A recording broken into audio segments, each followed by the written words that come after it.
We challenged a man to wear sexy lingerie made for men, or brongerie, and found out what his take was on this new trend. Forget the fetish world, apparently sexy undies for men are a thing. We challenged writer Nick Harding, 48, to give them a go. Word has it that there are 3 things men will never understand about women: periods, childbirth, and the discomfort of lingerie. The first 2, sure, but the third? Pa. I know, because I've tried it, thanks to the growing trend for male lingerie. Admittedly, like most people, I'd always assumed it was something reserved for drag queens and cross-dressers. Not so, according to Brent Krause, who runs hammemisteer.com, an online store that supplies sexy keks for guys. He says a mix of post-50 Shades progressive sexual experimentation, gender fluidity, and the increasing number of metrosexual men has inspired this new brongerie movement. Our pieces are often bought by straight couples, says Brent.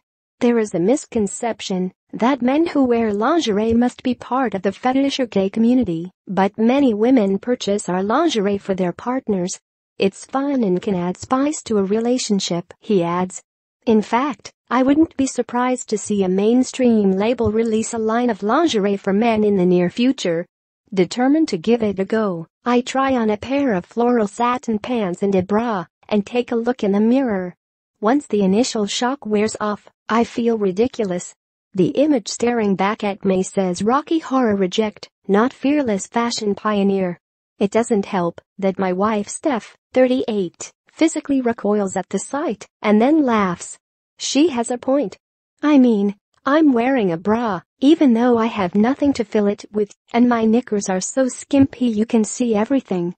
Home mystere may mean mystery man in French, but my keks leave nothing to the imagination. My first undies outing is to an early morning gym session. Normally I'm not squeamish about bearing all in the changing room, but given the delicate nature of my undercrackers, I choose the cubicle. Surprisingly, my lacy-backed knickers hold up well through a 20-minute run, 15 minutes on the punch bag and some weights. I assumed they'd chafe, but they're light as air, and only a VPL gives them away.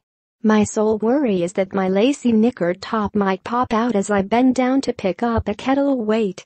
But if it has, nobody notices, or they're too shocked to say anything. After my session I change into a black bra and knicker set. I can't be bothered faffing around with the clasps at the back, so I pull it over my head, one of the advantages of being boobless, I guess.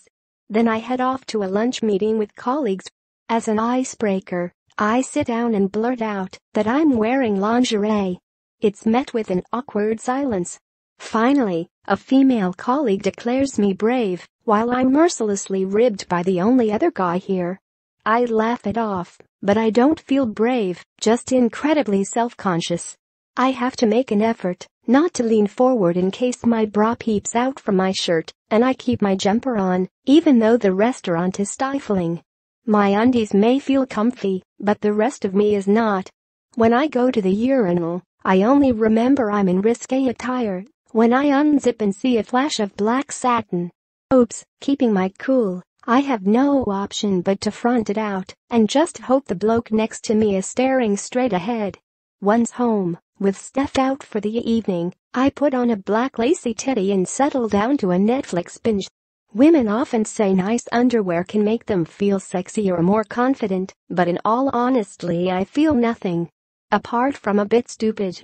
Which is why I don't think brongerie will catch on, not with my generation, anyway. The sight of an average bloke with chest and back hair, a paunch and a pant beard wearing a thong is not pleasant.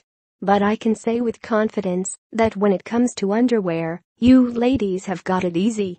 Try wearing tight, scratchy Y fronts, and see how they compare.